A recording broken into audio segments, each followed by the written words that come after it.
Bienvenidas y bienvenidos al segundo episodio de Musicoterapia Online. En el episodio de hoy vamos a hablar sobre el funcionamiento de nuestro cerebro al entrar en relación con la música, sobre los distintos mecanismos que activa la música y el circuito que recorre en nuestro interior para hacernos sentir de la forma en la cual nos hace sentir a cada una y a cada uno. También veremos algunos estudios sobre la actividad cerebral en las personas que utilizan la música en la cotidianeidad y las diferencias estructurales en las personas que no. En el capítulo anterior hablamos de la música como lenguaje universal, pero para hablar de la música, primero vamos a definirla. Las principales definiciones son: el arte de crear y organizar sonidos y silencios respetando los principios fundamentales de la melodía, la armonía y el ritmo, mediante la intervención de complejos procesos psicoanímicos. Otra definición: conjunto de sonidos que dentro de un mismo ámbito sonoro específico suenen sucesivamente, o sea, uno después del otro, y que al percibirse como una unidad completa de sonido, poseen identidad y significado propio. Por último, combinación ordenada de ritmo, melodía y armonía que resulta agradable a los oídos. Melodía, armonía y ritmo aparecen en todas las definiciones de música. El ritmo es el componente musical que se relaciona con el tiempo o la velocidad de una canción.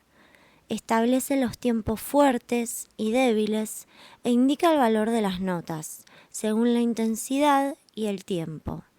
La melodía es el sonido que tarareamos o silbamos cuando recordamos una canción. Es una secuencia de notas sin salir del tono y obedeciendo a la escala. En resumen, es la esencia de la canción. La armonía, por su parte, es cuando se tocan dos o más notas al mismo tiempo. Para que suene armonioso, la armonía debe estar formada por una secuencia de acordes que combinen entre sí. Y para que ocurra esta combinación, los acordes suelen estar dentro del mismo tono, y el tono, a su vez, proviene de una escala. El área del conocimiento que estudia la relación entre el cerebro y la expresión musical se llama neuromúsica y se encarga de investigar el funcionamiento cerebral durante la creación, la interpretación y la audición musical.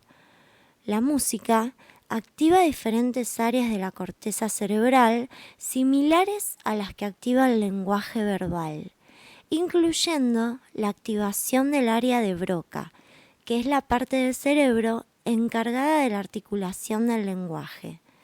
La forma en la cual percibimos la música se organiza en dos sistemas independientes: el sistema melódico y el sistema temporal.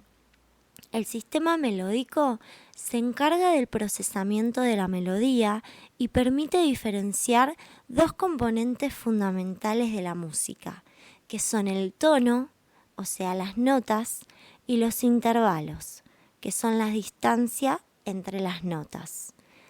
El sistema temporal, por su parte, se encarga del procesamiento del tiempo y permite enmarcar la melodía procesada en el tiempo a través de otros dos componentes: el ritmo, que son los pulsos, y la métrica, que son los acentos. Estos dos sistemas actúan conjuntamente y envían información a través de redes neuronales, donde se encuentra toda la información musical que percibimos a lo largo de nuestra vida. El léxico musical permite activar el léxico fonético para el canto, la activación de funciones motoras para la ejecución musical y la activación de la memoria asociativa para la recuperación de material no musical. Hemos dicho que la música es un estilo de comunicación y de expresión emocional. Los músicos experimentan emociones cuando interpretan una pieza y los oyentes al escucharla. Las emociones provocadas por la música dependen del sistema límbico y paralímbico, que son las estructuras cerebrales encargadas del procesamiento emocional.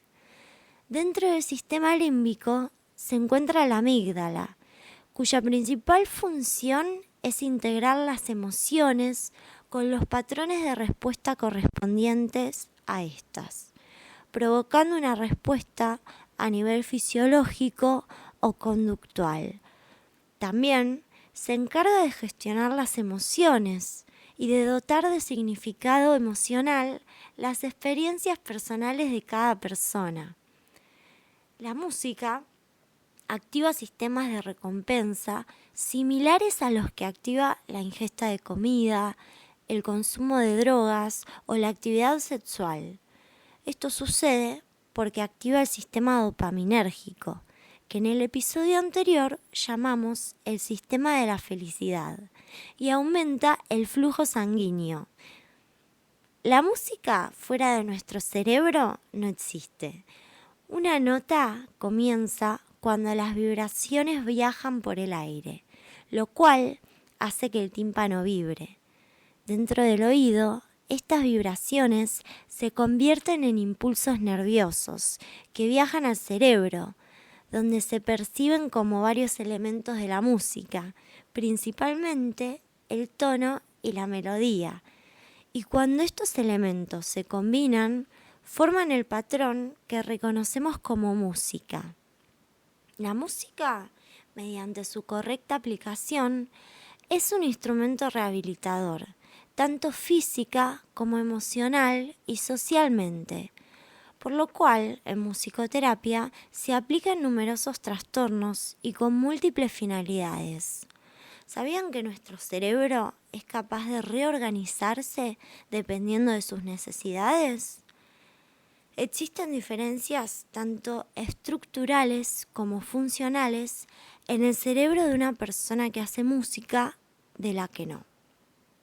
La Federación Mundial de Musicoterapia afirma que la musicoterapia es capaz de mejorar nuestra salud física y psicológica en 5 factores fundamentales. El factor atencional, en el cual se afirma que la música tiene la capacidad de atraer nuestra atención de manera más potente que otros estímulos sensitivos. El factor emocional propone que la música es capaz de modular emociones y de provocar respuestas emocionales, implicando áreas corticales y subcorticales. El factor cognitivo, en el cual se propone que la música, como entidad neurocognitiva, conlleva diversas funciones cognitivas en su procesamiento. Este factor implica a la memoria asociada a la música, en donde podemos encontrar la codificación, el almacenamiento y la recuperación, y a los diversos aspectos implicados en el análisis de la música. El factor motor conductual, que propone que la música es capaz de evocar patrones de movimiento, inclusive de manera inconsciente. Este hecho implica la posibilidad de usar la música y el ritmo. Y por último, el factor interpersonal, en el cual la música implica comunicación y como tal se puede emplear para entrenar habilidades de comunicación verbal o no verbal. El entrenamiento musical y la utilización de la música mejora la percepción acústica, lo cual repercute en otros procesos como por ejemplo la comprensión del lenguaje. Estos factores anteriormente nombrados generan diversos resultados, como por ejemplo emoción, acción-percepción y cognición social. La emoción hace referencia al hecho de que escuchar música tiene efectos claros sobre estructuras límbicas y paralímbicas. El efecto placentero que nos genera va ligado a un aumento del flujo sanguíneo. También cabe señalar la importancia del núcleo accumbens en lo que respecta a la emoción, ya que su activación se relaciona con la experiencia placentera de escuchar piezas musicales agradables. Las emociones actúan sobre el sistema nervioso vegetativo, así como sobre el sistema hormonal y el sistema inmune. En la acción-percepción, hablamos de que la percepción musical activa áreas auditivas y áreas motoras, y no es necesario que seamos músicos para esto. Estos mecanismos resultarán útiles para el aprendizaje de acciones, su comprensión y la capacidad de predicción en las acciones de los otros. En cuanto a la cognición social, se hace referencia a que conocer el fin concreto con el que un autor ha escrito una determinada pieza musical influirá en nuestra percepción sobre su obra, así como las letras y melodías también lo harán. Cada sesión de musicoterapia será única de acuerdo a los objetivos, la persona, el diagnóstico, etc. Por ejemplo, la musicoterapia en pacientes con demencia es una de las terapias no farmacológicas más utilizadas. En las personas con demencia se busca mejorar la calidad de vida mediante la estimulación de capacidades psicomotoras, perceptivo-cognitivas, de comunicación y socioemocionales. La música influye en el comportamiento y en el humor, ya que puede hacer que estemos más tranquilas o tranquilos y nos brinda momentos de felicidad y distracción. Asimismo, facilita la reminiscencia, las expresiones emocionales y el movimiento. Es de suma importancia que el material que empleemos para realizar la intervención sea significativo. Como vimos en el episodio anterior, no hay una canción que sea significativa para todas las personas, sino que las respuestas dependen de la historia personal y las propias vivencias. En el caso de la música, si tenemos en cuenta los gustos y las experiencias musicales, vamos a generar vivencias mucho más significativas. En el caso de las enfermedades mentales graves, la música ayuda a que las personas que las padecen desarrollen sus relaciones y sus capacidades de expresión con los demás. La musicoterapia es capaz de mejorar el estado global de las personas con enfermedades mentales graves, así como su estado mental y su funcionamiento en general. Esto es gracias a las posibilidades que nos brinda la música de poder conectar con los demás y compartir a través de un medio no invasivo y repleto de significantes personales. En el caso de las personas con afasia, que es un trastorno del lenguaje que afecta la capacidad de comunicación de una persona, estas personas son capaces de cantar palabras, pero no de hablar. En este caso resulta muy enriquecedor el uso de la melodía y el ritmo, ya que dichos elementos también están presentes en el lenguaje, para mejorar la expresividad del lenguaje mediante el canto. En el caso de personas con dificultades en la comunicación o en la expresividad, como puede ser en los diagnósticos de TGD, autismo, Asperger o TEL, la música aparece como mediadora de la relación. A través de la música y los instrumentos se pueden encontrar nuevos medios de comunicación y de expresión cuando no se puede comunicar a través de la palabra. Dijimos que la corteza cerebral tiene la capacidad de reorganizarse según sus necesidades. El aprendizaje y la adquisición de una nueva destreza produce cambios en la representación cortical. Hay diferencias estructurales y funcionales en aquellas personas que han realizado estudios musicales respecto a las que nunca lo han hecho. La producción musical implica que nuestro cerebro se active para leer una partitura, para realizar movimientos específicos, para mantener activa la memoria y la atención, para identificar los tonos y para controlar la afinación e incluso improvisar. Slough, un neurocientífico que estudió la música y el cerebro, publicó un estudio en el cual comparó a personas con estudios musicales con personas que no eran músicos y descubrió que la mitad anterior del cuerpo calloso era significativamente mayor en los músicos, en especial en aquellos que iniciaron sus estudios musicales a edades tempranas, antes de los 7 años, o sea, con un cerebro en vías de desarrollo. Estas diferencias en el tamaño del cuerpo calloso se relacionan con un mayor número de fibras o fibras con mayor mielinización, que en cualquier caso significan una mayor velocidad de transferencia interhemisférica, o sea, entre los hemisferios cerebrales. Los músicos profesionales tienen una mayor simetría entre los dos hemisferios, así como un mayor tamaño. Esto se atribuye al control de la mano no dominante para tocar un instrumento. El efecto es más importante cuanto menor es la edad de inicio de la relación con la música.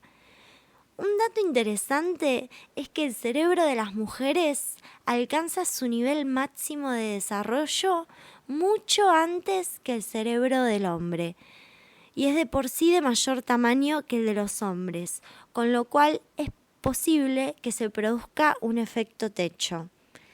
El mayor o menor tamaño de nuestro cerebro depende de la intensidad del entrenamiento musical.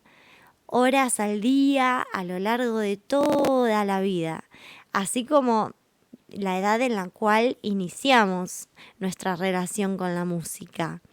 En el caso de los niños, este mismo autor publicó un estudio en el cual niños de entre 5 y 7 años tocaban un instrumento musical y las diferencias con otro grupo de niños que no. 14 meses después de empezar el entrenamiento musical, se hallaron diversos cambios.